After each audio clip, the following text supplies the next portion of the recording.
வகுப்பு நடத்த சொன்னவங்க இடமும் போதாத காரணத்தால் மிஷினும் போதாத காரணத்தால் 15 பேர் வச்சு வகுப்பு நடத்தினாங்க. அதில் வந்து இப்போ 13 பேர் இருக்கிறாங்க. 2 பேர் வேறு வேலை சம்பந்தமாக போயிட்டாங்க. அதில் வந்து ஒரு பிள்ளை கிளாஸ் முடித்து எங்களுக்கு 30ஆம் தேதி கிளாஸ் முடிவடையுது. இப்போ சாரி ப்ளவுஸ் ஃபைனல் டெஸ்ட்டும் வச்சுட்டேன், எழுத்து டெஸ்ட்டும் வச்சுட்டேன். 30 நாளைக்கு சாரி ப்ளவுஸு 1 ஹவருக்குள்ளே ஒரு ஆளும் ப்ளவுஸ் ஒன்று தைக்கிறதுக்குரிய மாதிரி பழகிக்கிறேன். ஆனால் கிளாஸுக்கு வந்த நேரத்தில் 13 பேருக்கும் ஆரம்பத்தில் மிஷின் தைக்க தெரியாமல் தான் துண்டு தையல் வந்து ஃபுல்லாக குளுக்கோஸ் முடிச்சிருக்கிறோம். இந்த உடுப்போட ஒன்றும் நாளைக்கு நாங்கள் அதை காட்டுவோம். இப்போ அதில் ஒரு புள்ள வந்து குரநூலை பற்றி அவர் கதைப்பாவோ. வணக்கம், என் பேர் நலங்கினி. நான் கழுதாவளியிலிருந்து தான் இங்கே கிளாஸுக்கு வரேன். நான் இப்போது பட்டப்படிப்பை முடிச்சிருக்கேன். எனக்கு தையல் படிக்கணும்னு சொல்லி என்னுடைய ஆசை. அதனால தான் இங்கே வந்து நான் நினைஞ்சு கொண்டேன். ஆனால் எனக்கு தைக்கிறதுக்கோ முதல்ல ஒன்றுமே தெரியாது. இங்கே வந்து தான் ஆரம்பத்துலேருந்து அடிப்படையாக இப்படி தைக்கணும், என்னென்ன தையல் இருக்குது, இத்தனை வகையான தையல்கள் இருக்குன்னு அடிப்படையிலேருந்து ஒவ்வொன்றா என்னுடைய மிஸ் அவங்க ஒவ்வொன்றா சொல்லி தந்தாங்க. நல்லா விளங்கினது எங்களுக்கு. நாங்கள் 13 பேர் வந்து ஜாயின் பண்ணினாங்க. 13 பேருக்குமே ஆரம்பத்தில் தையல் என்றாலே தெரியாது. எல்லாருக்கும் ஒரு ஆசை தான் படிக்க வேணும்னு சொல்லி அந்த இதில் வந்து பிரபுரவங்கள ஸ்டெப்பாக நாங்கள் படித்து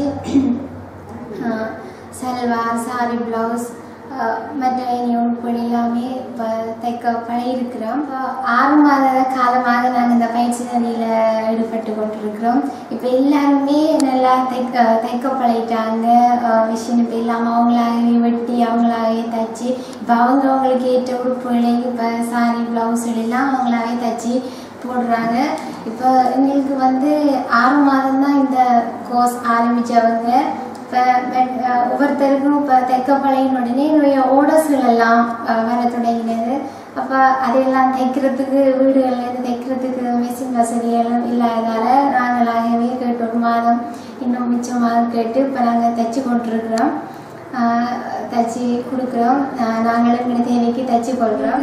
பரீட்சை வைக்கணும்னு சொல்லி எங்களை மிஸ் சொல்லி நாங்கள் படித்த 6 மாதமாக படித்த சிலபஸ் எல்லாத்தையும் வச்சுக்கொண்டு எங்களுக்கு ஒரு எழுத்து பரீட்சை வச்சவங்க எல்லோரும் நல்லா செய்திருக்கிறோம்.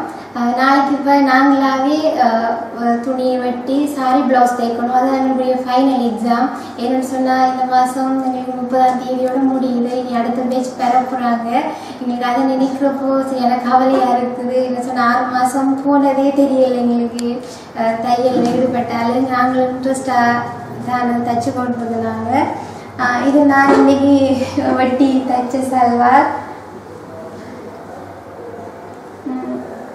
தைச்சி முடிச்சாச்சு. இது என்ன சொன்னால் நினைக்கிறப்போ கவலையாக தான் இருக்குது. இங்கே வந்து ஃப்ரெண்ட்ஸ் எங்களுடைய ஆசிரியர் எல்லாரோடையும் கலந்து விளையாடி நாங்களும் விருப்பப்பட்டு தைக்கிறது இனி அந்த ஒரு சான்ஸ் இல்லாமல் போயிடுமோன்னு கவலையாக இருக்குது. இருந்தாலும் இனி அடுத்த பேட்ச் பாரபடினால நாங்கள் போகத்தான் வேணும், ஒன்றும் செய்ய முடியாது. இப்படியான ஒரு வசதியை எங்களுக்கு ஏற்பாடு செய்து தந்த SWR நிறுவனத்திற்கும் இதற்காக நிதி உதவிகளையும் வழங்கி ஹெல்ப் பண்ணி கொண்டிருக்கிற ஆஸ்திரேலியா மகளிர் இல்லத்தினர்களுக்கும் எங்களுடைய மாணவர்கள் சார்பாக நான் மிக்க நன்றி தெரிவித்துக் கொள்கிறேன். நான் மிக்க சந்தோஷம். நாங்கள் தைச்சி பழகிருக்கோம்னு நினைக்கிற போது அந்த வகையில் எல்லாருக்கும் நான் நன்றி சொல்லிக்கொள்கிறேன்.